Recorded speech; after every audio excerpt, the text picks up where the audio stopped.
বাংলাদেশবাসীকে হুঁশিয়ারি উচ্চারণ করে দিতে চাই, শেখ মুজিব এই দেশ থেকে পালিয়ে গিয়েছেন। আপনাদের নেতা গোলাম আজম এই দেশ থেকে পালিয়ে গিয়েছে, এদেশ থেকে পালিয়ে গিয়েছে হাসিনা। আপনারা যদি বাড়াবাড়ি করেন, এদেশের মানুষের গণতন্ত্র হুমকির মুখে ফেলতে চান, আপনাদেরকেও হাসিনার মতো, গোলাম আজমের মতো, শেখ মুজিবের মতো পালিয়ে যেতে হবে।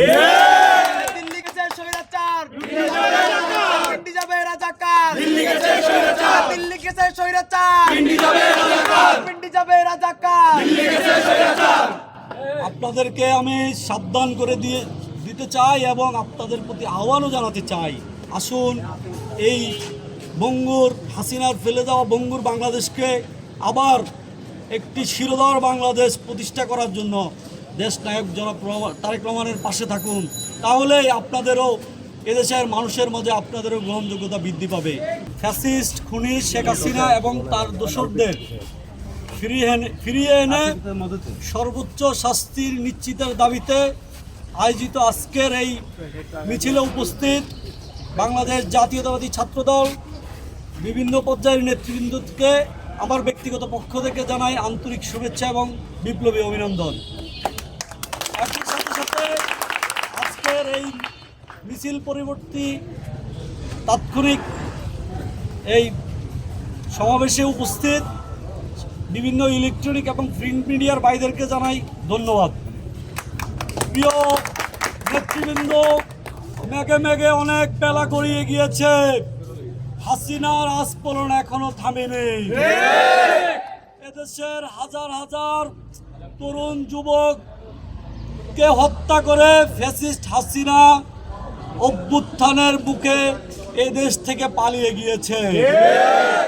এদেশ থেকে পালিয়ে গিয়ে সেই ভারতে গিয়ে হাসিনা এখনো দেশের বিরুদ্ধে ষড়যন্ত্রে লিপ্ত হয়েছে। আপনারা দেখেছেন গত কয়েকদিন আগে ফ্যাসিস্ট হাসিনা একটি অডিও বার্তায় কথা বলেছে। সেই অডিও বার্তায় আমরা দেখতে পেয়েছি তারা বাংলাদেশের জনগণের বিরুদ্ধে বিষেধাগার করেছে। এর থেকে বোঝা যায় হাসিনার বাংলাদেশের জনগণের উপর কোনো ভরসা নেই। তার একমাত্র ভরসা ওই সাম্রাজ্যবাদী তাবেদারি রাষ্ট্র, যারা তাকে 15 বছর ক্ষমতায় বসিয়ে রেখেছিল। এখনো ফ্যাসিস্ট হাসিনা সেই রাষ্ট্রে বসে এদেশের বিরুদ্ধে ষড়যন্ত্র করছে। আমি হাসিনাকে হুঁশিয়ারি উচ্চারণ করে দিতে চাই, আপনি যদি আপনার আস্ফালন না থামান, এদেশের লক্ষ কোটি জনতা আবার রাজপথে নেমে আসবে এবং আপনাকে ফিরিয়ে এনে আপনার ফাঁসি নিশ্চিত করবে ইনশাআল্লাহ। সংগ্রামী উপস্থিতি, আপনারা দেখতে পেয়েছেন বাংলাদেশের জনগণের প্রত্যক্ষ ভোটে এদেশের জনগণের মধ্যমণি বিএনপির চেয়ারম্যান দেশ নায়ক জনাব তারেক রহমান প্রধানমন্ত্রী নির্বাচিত হয়েছেন।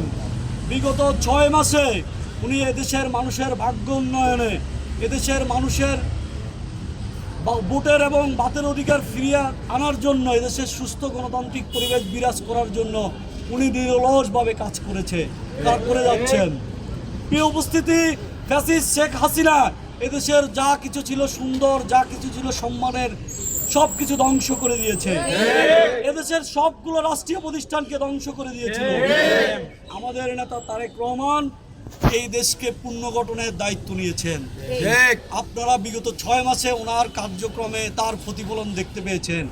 আমি আপনাদের কাছে উদাত্ত আহ্বান জানাবো, দেশ নায়ক জনাব তারেক রহমানের পাশে থাকুন, বাংলাদেশকে একটি সমৃদ্ধশালী এবং স্বনির্ভর বাংলাদেশ গড়ার প্রত্যয় নিয়ে এগিয়ে যাবেন ইনশাআল্লাহ।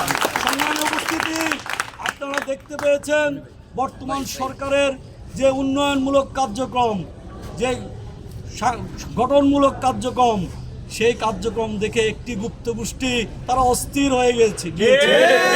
তারা বিভিন্ন শিক্ষা প্রতিষ্ঠানে অস্থির পরিবেশ তৈরি করার চেষ্টা করছে।